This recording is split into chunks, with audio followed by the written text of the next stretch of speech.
Olá pessoal, bom dia, tudo bem? Ao que tudo indica, a novela está acabando, tá? Eu não tô falando de produções de dramaturgia televisiva, não. Tô falando da novela, da gente ouvir, os hospitais estão cheios. Aí o cara vai lá e filma e diz que tá tudo vazio. Os leitos estão todos ocupados. Aí outra pessoa vai lá e fala que tá tudo livre. A gente não sabe, tá ocupado? Não tá ocupado? O que que faz nós ficarmos o que nos faz ficarmos nesse limbo todo aí? E a gente não tem informação.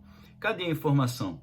Então agora, ao que tudo indica, né, os hospitais serão obrigados a informar a ocupação dos leitos, tá? O governo federal vai acompanhar de perto a capacidade da rede hospitalar em todo o Brasil diante aí dessa crise que a gente está vivendo, tá? Foi liberada uma portaria, a gente recebeu essa comunicação ontem por meio da coletiva de imprensa que foi feita no final da tarde, e aí nós ficamos sabendo que, obviamente, isso é fundamental para qualquer tipo de tomada de decisão, porque você vê que o negócio está tranquilo e a gente vai confirmar, né, que está tranquilo, ou a gente vai ver que o negócio está piorando poxa, realmente o negócio está aí. Agora, o que a gente não pode é ficar nessa novela de um falar uma coisa, outro fala outra, um fala que tá ruim, outro fala que tá bom, um diz que tá lotado, o outro filma dizendo que não tá lotado, e no meio dessa confusão toda a gente não sabe quem que tá certo, quem que tá errado. Então tem que ter um boletim oficial, tá?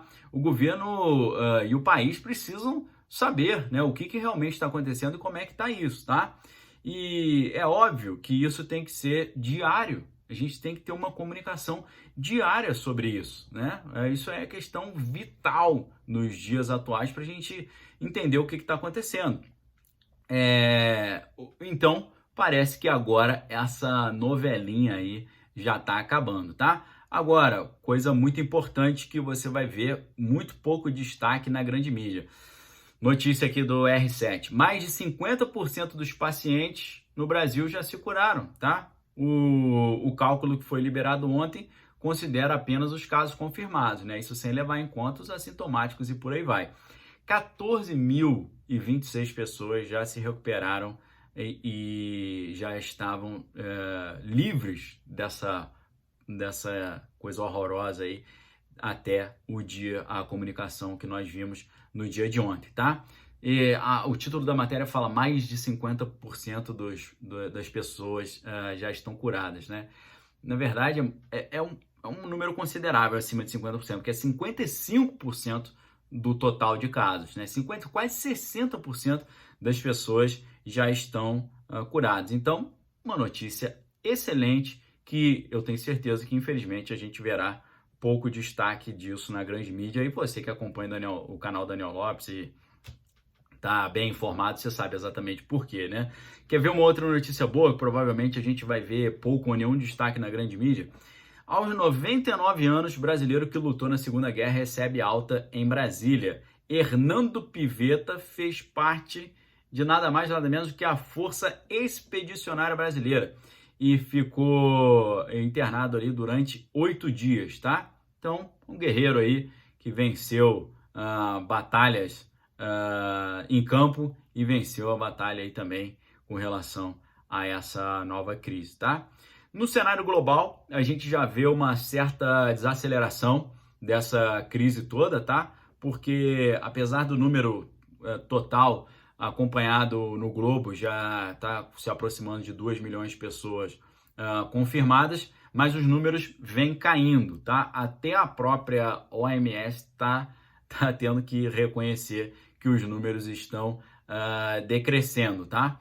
E ainda, né, a Europa continua sendo o continente mais afetado e tal, só que nós estamos vendo aí uma queda, né? Eu comuniquei para vocês, né, uma notícia muito inusitada aí mais cedo, mostrando que apesar de muitos especialistas dizerem que a África do Sul, o continente africano, perdão, preocupa, né?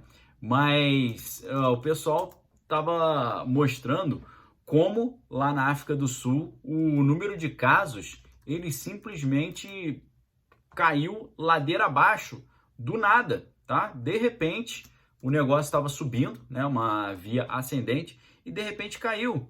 E o pessoal não sabe ainda, né, o porquê dessa queda chamada queda abrupta, né? A matéria do R7 traz assim, mistério sobre queda abrupta de casos na África do Sul intriga especialistas, né? Então, eles já sabem que o negócio está melhorando, eles só não sabem por quê.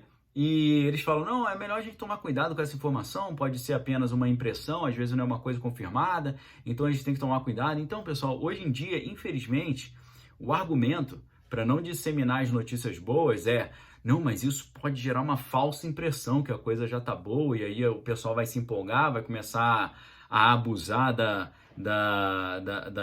vai começar a negligenciar as medidas de proteção e tal. Então agora a gente tem argumento para tudo. Assim como lá na Venezuela tinha um argumento muito inusitado também, né? A gente está vendo a população passando uma situação inaceitável lá, e aí o pessoal fala, não, a gente, como está de fora, não pode ajudar, porque cada país tem que ter a sua soberania. Então, soberania nacional agora virou desculpa para deixar vizinho passando sufoco lá e sendo vilipendiado de todas as formas que você puder imaginar. E agora, no meio dessa crise, a ideia de não criar uma falsa impressão de melhora é o argumento para não noticiar as inúmeras coisas boas que têm acontecido aí mundo afora. Agora, tem acontecido muita encrenca também. Sabe por quê? Teve um senhor que, infelizmente, um eletricista de 54 anos que, infelizmente, veio a óbito, que foi enterrado por engano. Eles tiveram que desenterrar o cara para poder enterrá-lo novamente. Ele foi sepultado por engano no lugar de uma idosa de 92 anos. Eles tiveram que retirar o corpo e botar o cara no lugar certo, tá? Então vocês vejam, no meio dessa confusão toda, o nível de doideira que deve estar acontecendo, né? A gente vê aí compras sem licitação, valores superfaturados, pessoas sendo enterradas no lugar errado. Você imagina as pessoas e os grupos que realmente têm um olhar assim do mal mesmo, maquiavélico sobre a sociedade, que estão sempre ali conspirando alguma coisa negativa para fazer. Vocês já imaginaram o nível de maluquice que está acontecendo, tá?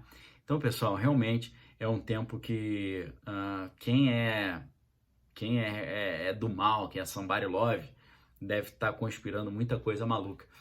No cenário internacional, a gente acabou vendo uma coisa assim muito doida, né? Porque a Europa está vendo um incêndio que está se aproximando lá da usina nuclear abandonada lá onde na Ucrânia teve aquele problema gigantesco, né, da explosão da usina nuclear. Então, estamos vivendo realmente tempos estranhos, tempos inusitados, tá? O mundo está muito estranho. Você vê de um lado vulcão entrando em erupção, do outro lado incêndio, do outro lado gafanhoto.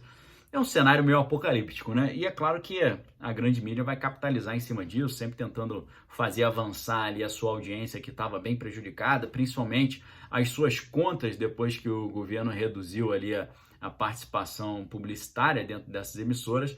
E, obviamente, estão aproveitando essa oportunidade para pintar um cenário bem apocalíptico. Mas, fato é que o mundo está estranho mesmo, né? Tem coisas assim acontecendo que está muito fora do normal. Também, essa situação lá nos Estados Unidos ainda preocupa, né? O pessoal fala, os Estados Unidos está tendo muito caso porque eles têm um sistema de saúde que não é público, né? Só tem sistema particular. As pessoas às vezes ficam com medo de ir até o hospital e sair de lá com uma conta gigantesca para pagar, não conseguir pagar. Então o pessoal tem medo de ir até o hospital e ficar com uma dívida ali impagável.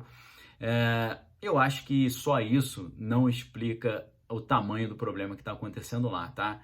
Se os Estados Unidos não tivesse tendo esse problema todo, a gente poderia até ficar mais tranquilo. Mas se os próprios americanos, que compõem a maior potência do mundo, estão passando esse sufoco, é porque ou eles deram mole, que é o que eles estão falando, né? Demorou muito para tomar uma atitude e tal, deixaram a coisa crescer, ou na verdade a gente está diante, sim, de uma verdadeira luta para tentar mudar o sistema geopolítico internacional. Talvez seja assim aquilo que eles têm dito que é um conflito, né? Um conflito internacional.